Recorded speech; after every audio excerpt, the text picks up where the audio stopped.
Alright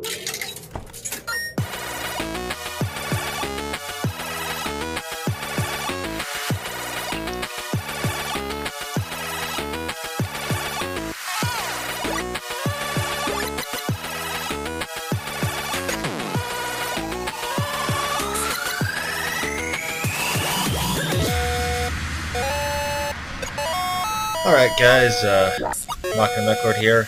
I'm just going to be discussing and talking about some decks that are meta and that could be meta, or even just like counter any deck, frankly.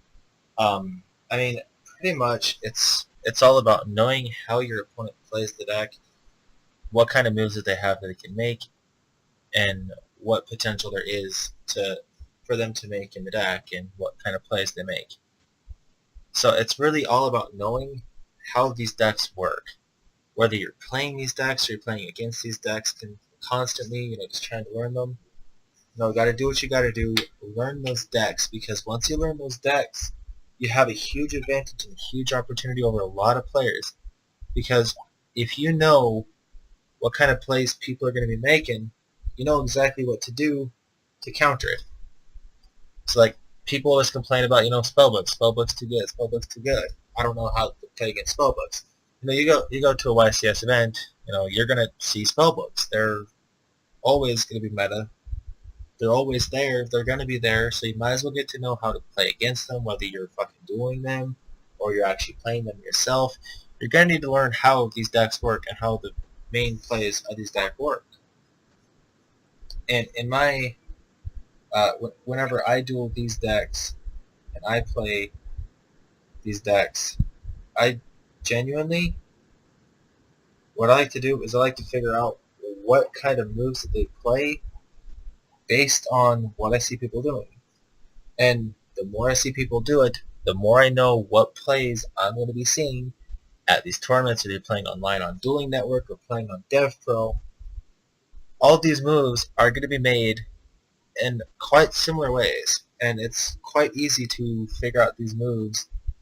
And once you figure them out, your opponent knows that you know what they're doing, so they're going to have to play distinctively and play a little bit different, which is going to throw them off and cause them to end up eventually losing the game, because they have to play differently other than what you know they're going to play into.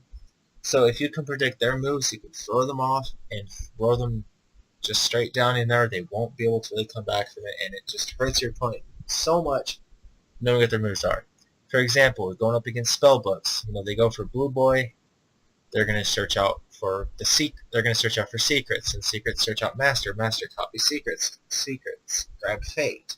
I mean, and then that they just added fate to their hand, and then they set a card.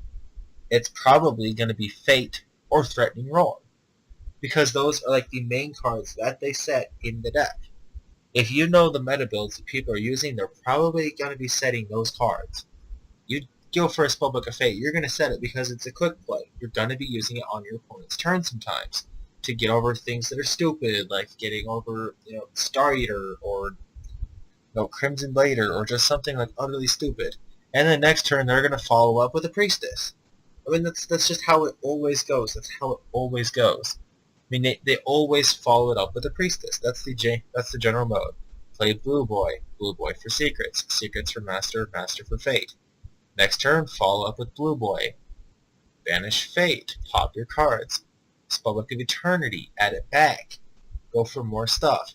I mean, they're just going to do this all and all over again, so you got to know how to combat it. So what you're going to end up having to do is you're going to have to negate that Spellbook. You're going to have to negate that Blue Boy, because that Blue Boy is what's going to start it all off. You don't want them getting that? Then so be it. Get over that. If they go for that Spellbook of Fate, and you MST that Fate during the end phase when they set it, well, there you go. You got rid of one of their key cards that's going to majorly hurt you and wreck you down the road.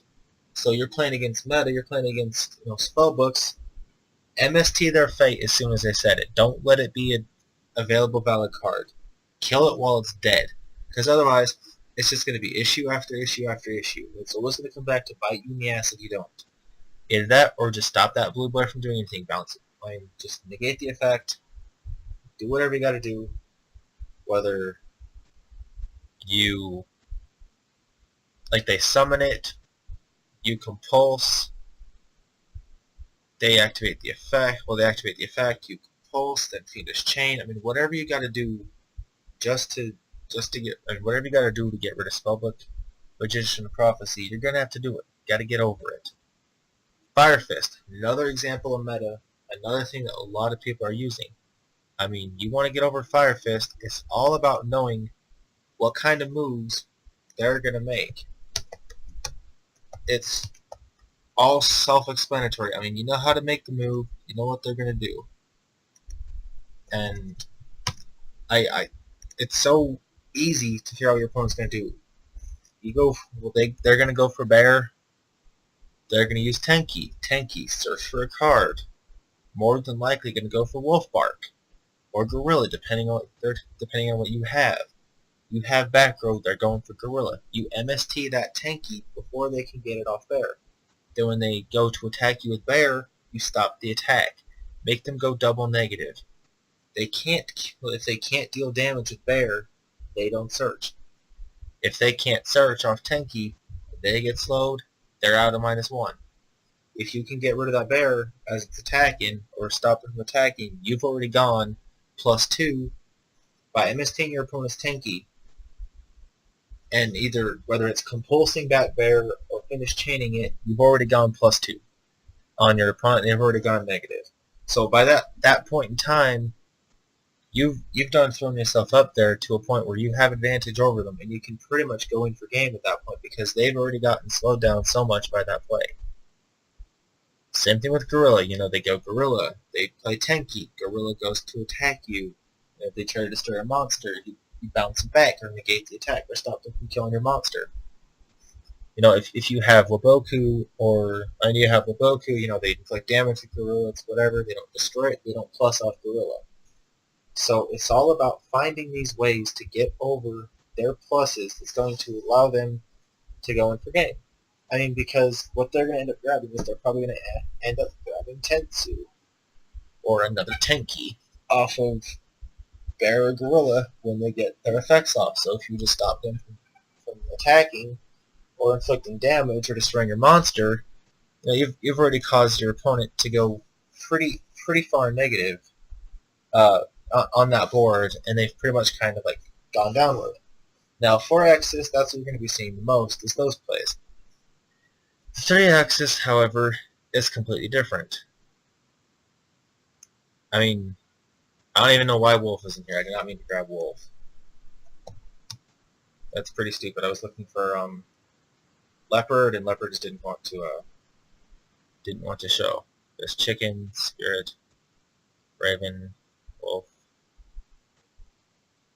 There's Leopard. I mean, you're going up against the 3.5 axis. So they're going to first go Leopard. Tribute itself is cost. They're going to go grab Tenki. You want to MST that before they can search out their Spirit to follow up. And they're obviously going to follow up with that Tenki, going for Spirit. Then follow up with a Tensu, summon Spirit. Spirit, bring back Leopard. Synchro for Horse Prince. Horse Prince, grab Tensu. Well, Horse Prince probably going to grab another Tenki or a Tensu. And then, alright, sorry, I thought that was searched. But Horse Prince, you know, is going to follow up by bringing in Chicken, and Chicken's going to follow up with, you know, grabbing a bear, and then it all starts. And then they're going to send their dead Tenki to set a Tenki, so that next turn they can use it. So you basically have to stop them from plussing off that Tenki that they use from Leopard. That right there is going to cause them to go so negative. Unless they have a Tenki in hand, sure. But at that point in time, they're going to go negative because they couldn't get their plus off. It's going to allow them to be able to go plus and be able to come in with their follow-up play. When you stop them from coming in with their follow-up, you got them pretty much locked down. I mean, 4-axis, you know, can go into Tiger King or Cardinal. bounce back dead cards, sure, but if you stop them from getting those cards, and if you stop them from getting those monsters out, they're not going to be able to go for Tiger King or Cardinal. They're going to, they're going to have to be forced to go for something else. They're going to have to be forced to go in for and they just have to be forced to go in for small attacks or start using effects off, Bear or Gorilla, or just to pop back row hate or whatever it is that you have. They're going to want to go in on it and try to kill what you have. It'll cause them to not go Tiger King and not go plus. It'll cause them to go into Cardinal and not go plus. So you stop these starting plays, they can't make their follow-up plays very easily. And if they do, they're going to have to really overextend into these follow-up plays. Then when you get rid of it, they're not going to have anything in hand, and the game's just going to be shut down for them. So Fire Fist, easy shutdown. Also, a lot of ways to shut them down. You can play Mistake against Spellbooks, against Fire Fist. Then at that point, you don't even need to worry about MST and Tenki. They can activate it, and you can just flip, Mistake, and then they can't search. Yeah, and it'll cause them to have to use their MSTs on it to stop you from being able to stop them from searching. So you just MST their Tenki, chain link 4 if that ever happens, and still stop them from searching and make them go minus an MST. It's so good to be able to do that and just to stop your opponent. Another main meta deck, Heretic Dragons. They're always going to open Tefnut, go for Suit. Either that or open by normally Medfit. Not Medfit, but opening Reset, going in for Suit. That's usually what they do. And then, always they're going to bring out, from that Tefnut that's being tributed, they're always going to bring out Labradorite Dragon. And then they're going to either XYZ or Synchro for Starter, depending on what they have. More than likely, you'll end up seeing them go Autumn. If you can just neg that Autumn's effect or neg the summon, they've already gone so far negative that point that they're going to have a bit of a difficult time coming back. That, and most of the time, these people are, and these players are only running 2 Autumn at max. Sometimes not even 2. Sometimes they're running Autumn at 1. And if you stop Autumn, you stop their plays in general, because that's what's going to allow them to get speed and advantage over you. You stop that Autumn from going off, they can't search into things, they just pretty much end up going negative, end up going dead. Just kind of can't keep in there and cope. Then they'll, go for Gaia Dragon, sure. You finish Chain Autumn, they're not going to get the effect off, but they're going to detach. And they go for Gaia. And then you just torrential when they go for Gaia, and then they've just completely gone in, wasted their Gaia on that, and yeah.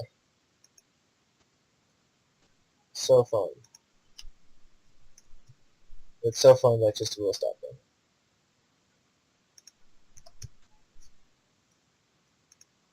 them. Now, for our last major meta deck that I want to discuss is Bujins. Now, everyone's always afraid of those Bujin matchups. Why? They go for things like Kaiser Coliseum, Decree, a lot of stuff just to back themselves up and block out the opponent. You kill Yamato, they're going to drop a Mikazuchi on you. Pretty explanatory. They're always going to be able to get out the second Beast Warrior. So, if they go for Tenki, try to grab Yamato, they're going to MST it. Because MST can grab Yamato. It's going to cause them to have kind of gone a bit -1 and slow them down just a little bit, not too much, but it'll slow them down. Or if they already have Yamato, they're going to grab Mika. And if they grab from Mika, they have Yamato, then they summon Yamato, then you just get rid of it, bottomless it, whatever you have to do, get it off the field. Because if he's on the field, they're going to have to go for Regalia. And not all Bujin players play Regalia. Why? I don't know. Most people are playing Carnival 2 Carnation over a Carnation and Regalia. I prefer it 1-1, but whatever. But they're usually going to try to always make what it takes for that follow-up play if you can get rid of it. Now, Turtle stops them from being dimensional prisoned. So that means things to target, mind control, Raigeki Break, Phoenix Wind Blast, just stuff that will generally hurt them. They can go Turtle and stop it. And Turtle's the one exception, because it can protect any Fusion card. Or any Fusion monster, anyway. So that's that. You have Hair. Now, Hair would allow them to save the monster by battle or card effects. So you get a Raigeki Break, they have Hair in graveyard, they'll banish Hair. They at most run 2. So you pretty much have to try to destroy or banish or get rid of Yamato or Mika so they can't kill and so they can't protect themselves, and you can go in for the kill. Centipede. Pops back row. You have Crane. Crane drops mass attack power. But we already know what kind of plays these Fusion players are going to make. They're going to go for Yamato, they're going to set the graveyard. Then they're going to normal Mika. Then go for Susanoo. And pretty much at that point, we've got game. Susanoo can attack all monsters your opponent controls. And it will allow them to dump things to the graveyard or search. So you always want to try to neg out that Susanoo when they try to get out to the field, or just start off by getting rid of the Yamato in the first place. Because if you can get rid of Yamato, they're completely stopped dead in their tracks and can't really advance forward. I mean, the best way to shut down these is if they're not face up at the time when you're doing this. Because they pretty much all have to be face up for any of these effects to go off. So you pretty much want to set these monsters to let them go, or to take them out. Like, you can play Swords of Concealing Light, stop them for, like 2-3 turns. They pretty much, at that point, can't really go into much at that point because they can't search, they can't drop anything. They don't have a lot that needs to, they can't get out what they need to get. So, it's pretty much just a matter of what you do, when you do it, and how you do it. I mean, zombies, are a very strong deck, and they're,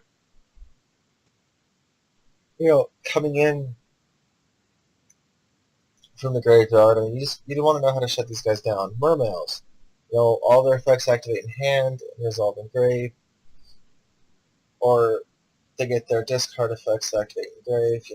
You play Abyss Dweller and Mind Control. GG. Because they can't really do much over that, or even get over those plays at that point. So I mean, if you can go for any one of those, they're pretty much locked out. I mean, at that point, you've kind of won the game without even really trying much. But last minute tips though: know what decks you're facing and what you're going to be expecting. If you can beat those decks very easily, then you are ready to face just about anything. And you can face anything as long as you take the time to get to learn these decks and know what to do. So, anyways guys, thank you for watching. Remember to like and subscribe to the channel, and I'll see y'all later.